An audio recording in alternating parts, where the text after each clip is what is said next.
सीताराम।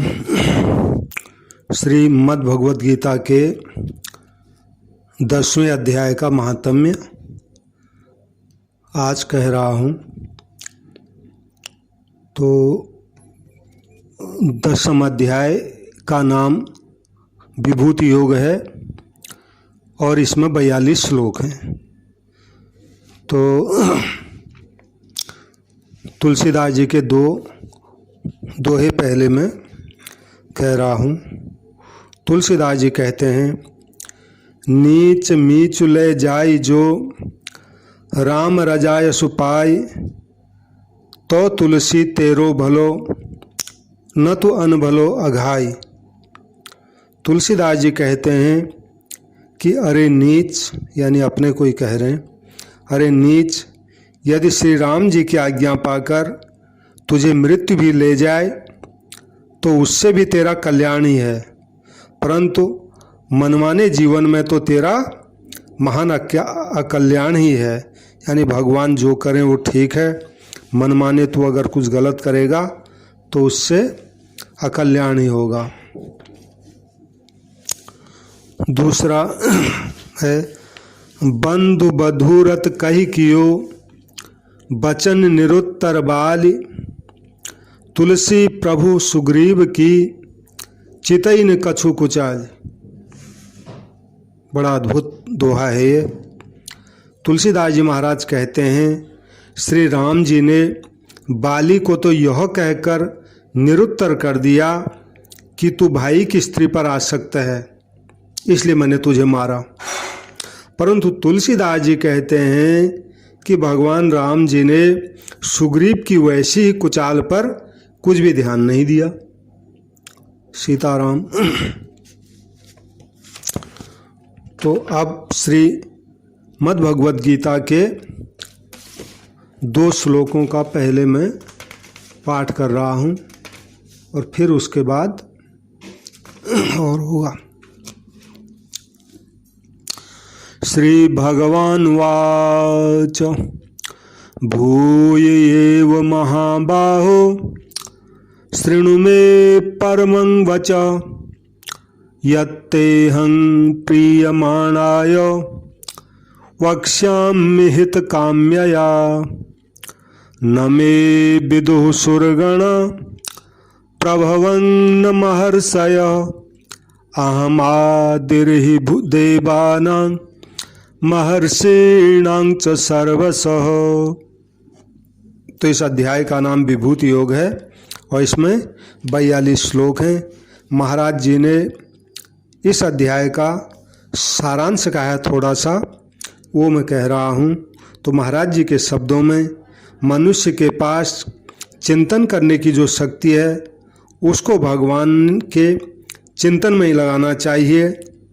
संसार में जिस किसी में जहाँ कहीं विलक्षणता, विशेषता, महत्ता, अलौकिकता, सुंदरता आदि दिखती है, उसमें मन खींचता है, वह विलक्षणता आदि सब वास्तव में भगवान की ही है। अतः वहाँ भगवान का ही चिंतन होना चाहिए, उस वस्तु, व्यक्ति आदि का नहीं। यही विभूतियों के वर्णन का तात्पर्य है। बड़ी सुंदर बात बताई। कहीं पर भी कोई विशेष चीज़ दिखती है तो महाराज जी का कहना यह है, उसमें भगवान को ही देखना चाहिए, यानी उस चीज़ में वो विशेषता भगवान से ही आई है तो उसको भगवान का ही स्वरूप मानना चाहिए, अथवा भगवान के द्वारा ही उसमें विशेषता आई, ऐसा समझना चाहिए। तो अब 10वें अध्याय का महात्म्य। ये महात्म्य शिवजी और पार्वती के संवाद के अंतर्गत है। तो भगवान शिवजी कहते हैं माता पार्वती को, कहते हैं, सुंदरी, अब तुम श्रीमद् भगवद गीता के 10वें अध्याय के महात्म्य की परम पावन कथा सुनो, जो कथा स्वर्ग रूपी दुर्ग में जाने के लिए सुंदर सोपान और प्रभाव की चरम सीमा है। पार्वती काशीपुरी में धीर बुद्धि नाम से विख्यात एक ब्राह्मण था, जो मुझ में प्रिय नंदी के समान ही भक्ति रखता था। शिव जी का जो वाहन है। उस पावन कीर्ति के अर्जन में तत्पर रहने वाला, शांत चित्त और हिंसा, कठोरता एवं दुस्साहस से दूर रहने वाला था। वह ब्राह्मण जितेंद्रिय होने के कारण निवृत्त मार्ग में ही स्थित रहता था। उस ब्राह्मण ने वेद रूपी समुद्र का पार पा लिया था।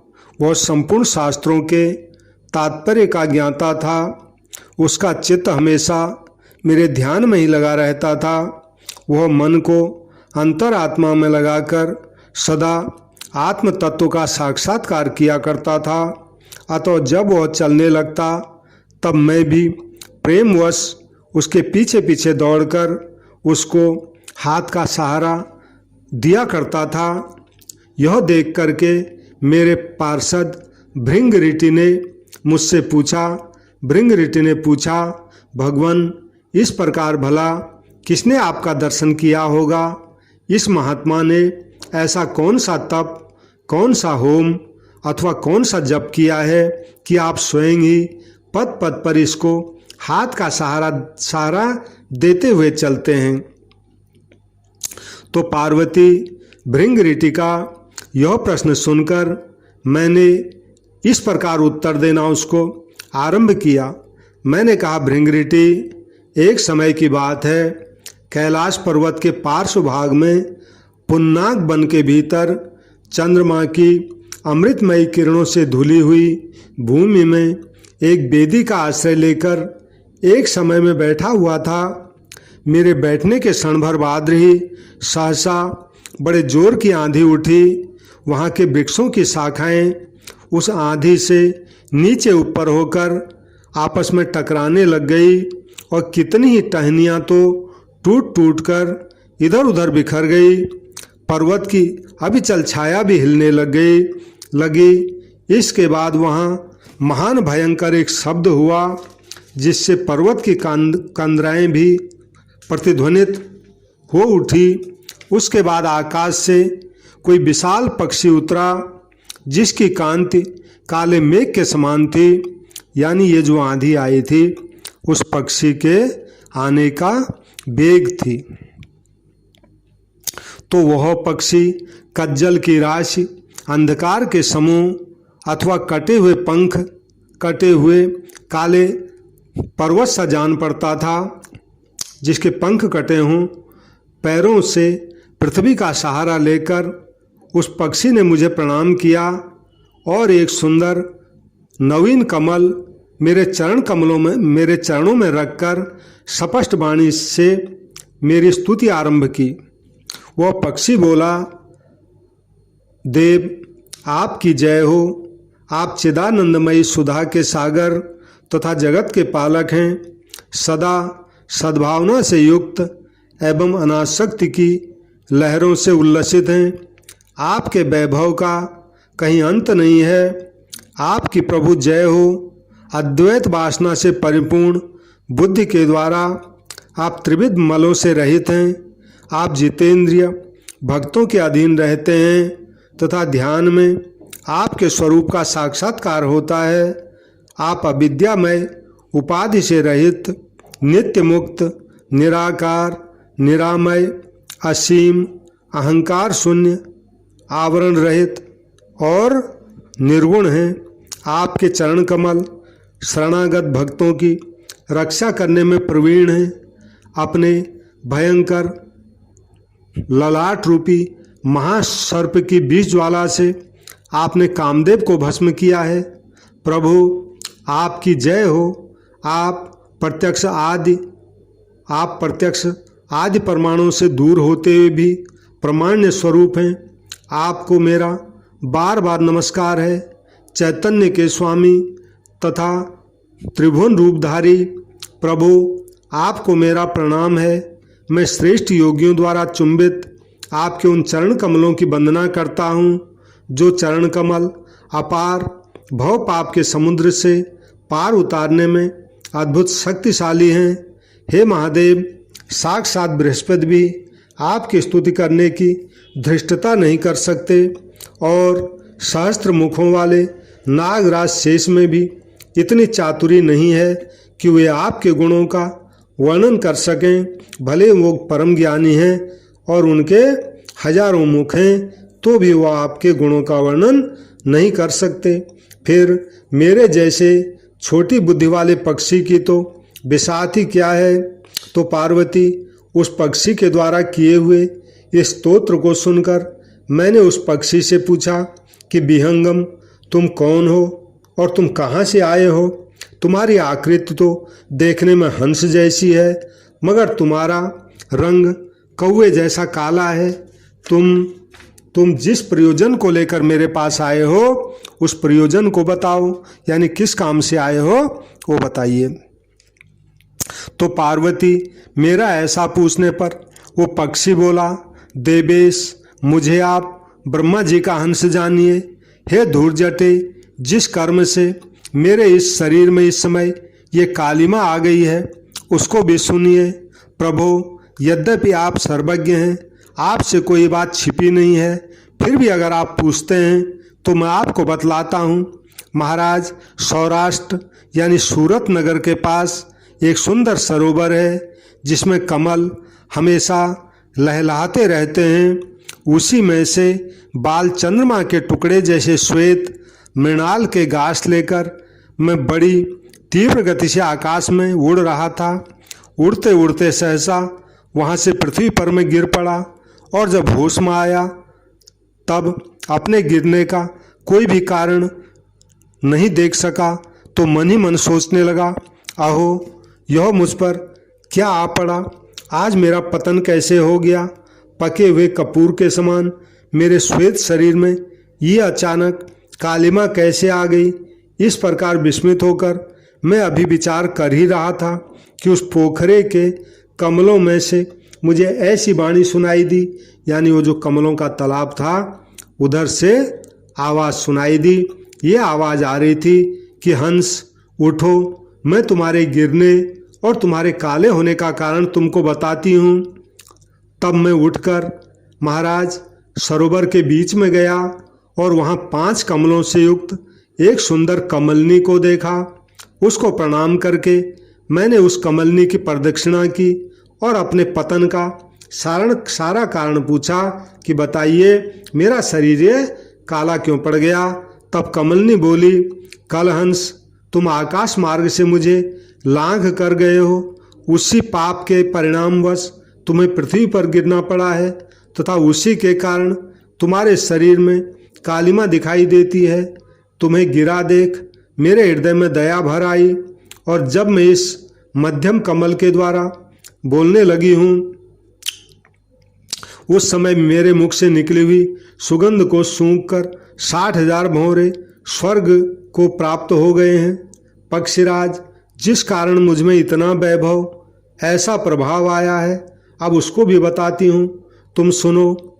इस जन्म से पहले तीसरे जन्म में मैं इस पृथ्वी पर एक जो है ब्राह्मण की कन्या के रूप में उत्पन्न हुई थी।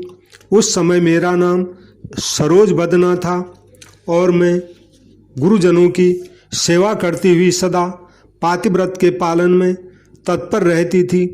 एक दिन की बात है, मैं एक मैना को पढ़ा रही थी। इससे पति सेवा में कुछ विलंब हो गया। इससे पति देवता कुपित हो गए और उन्होंने मुझे सांप दे दिया। बोले, पापिनी, तू मैना हो जा।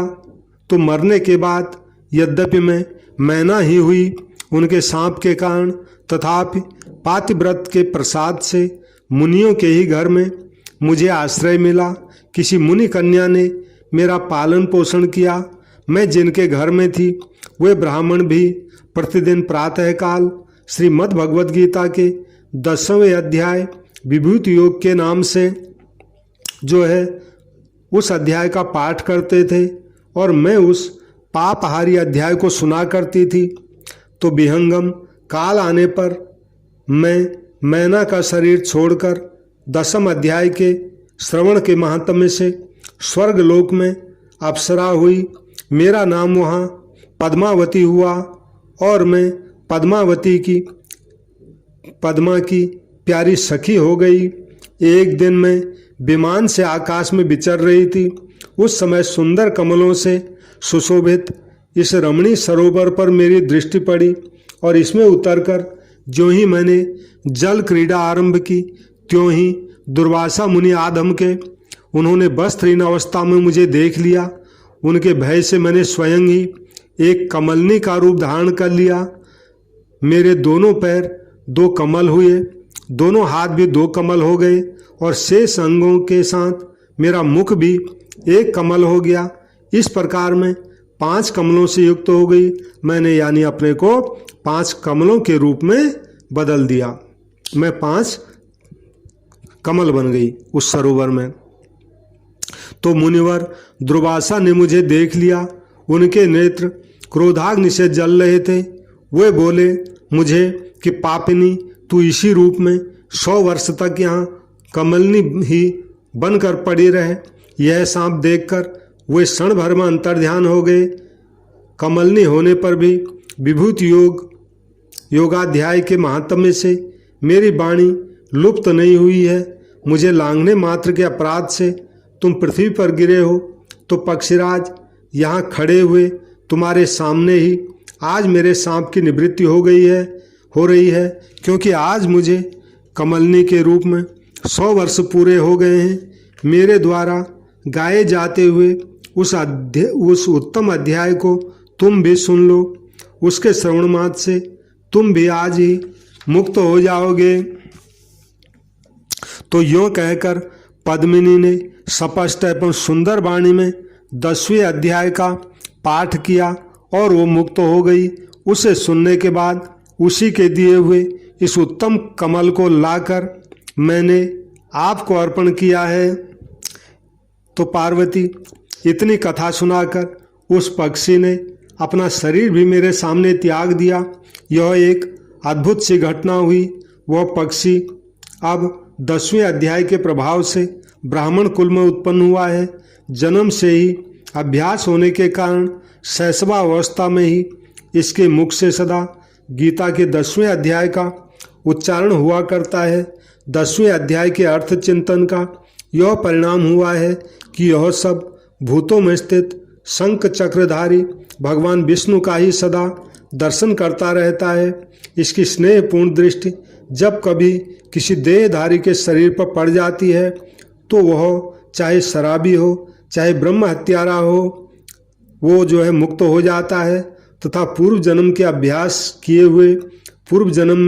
अभ्यास किए हुए 10वें अध्याय के महात्म्य से इसको दुर्लभ तत्व ज्ञान प्राप्त हुआ है तथा इसने मुक्ति भी पा ली है।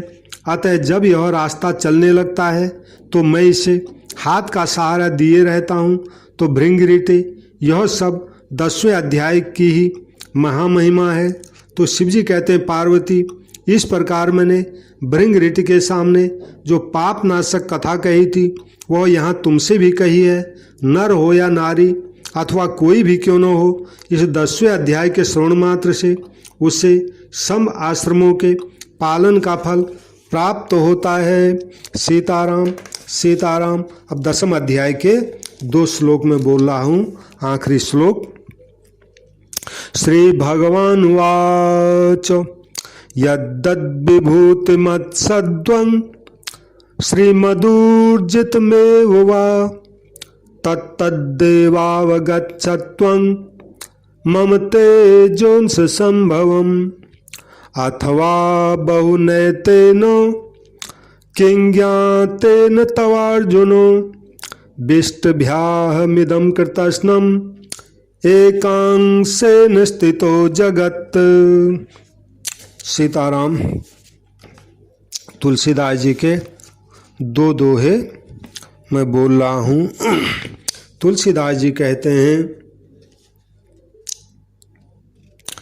बलकल भूषण फल असन त्रिसज्जा द्रुम प्रीति तिन समयन लंका दई यह रघुवर की रीति। कहते भगवान श्री राम जी जिस समय स्वयं वलकल वस्त्रों से विभूषित रहते थे और जंगल में फल खाते थे और घास के तिनकों की सैया पर सोते थे और वृक्षों से प्रेम करते थे। उसी समय उन्होंने विभीषण को लंका प्रदान की। श्री रघुनाथ जी की यह रीति है, स्वयं तो त्याग करते हैं और भक्तों को परम ऐश्वर्य दे देते हैं। एक दोहा और है, ते समाज कियो कठिनपन जेहि तोल्यो कैलाश, तुलसी प्रभु महिमा कहूँ सेवक को विश्वास। तुलसीदास जी कहते हैं, जिस रावण ने कैलाश पर्वत को अपने हाथों से तोला था, उसी के दरबार में अंगद ने पांव रोप कर कठिन प्रण कर लिया कि कोई यदि मेरे पैर को हटा देगा तो मैं सीता जी को हार जाऊंगा और श्री राम जी लौट जाएंगे। तथा प्रभु ने इस प्रण को अंगद जी के भंग नहीं होने दिया। तुलसीदास जी कहते हैं, इसको मैं भगवान की महिमा कहूँ या उनके सेवक अंगद का विश्वास कहूँ, मुझे खुद समझ में नहीं आ रहा कि अंगद के विश्वास के कारण हुआ अथवा तो भगवान की महिमा के कारण हुआ। सीताराम। सबसे मेरी प्रार्थना है, जो भी इस कथा को सुन रहे हैं वे मेरे चैनल को सब्सक्राइब करें, घंटी का बटन आगे आएगा उसको भी दबा दें, और कथा आपको पसंद आई हो तो लाइक करें और इस कथा का अधिक से अधिक लोगों में प्रचार हो, ताकि अच्छे लोग हों समाज में तो इसको शेयर करें। और कुछ अगर आप कहना हो तो कमेंट बॉक्स में जाकर कह दें। सीताराम सीताराम सीताराम।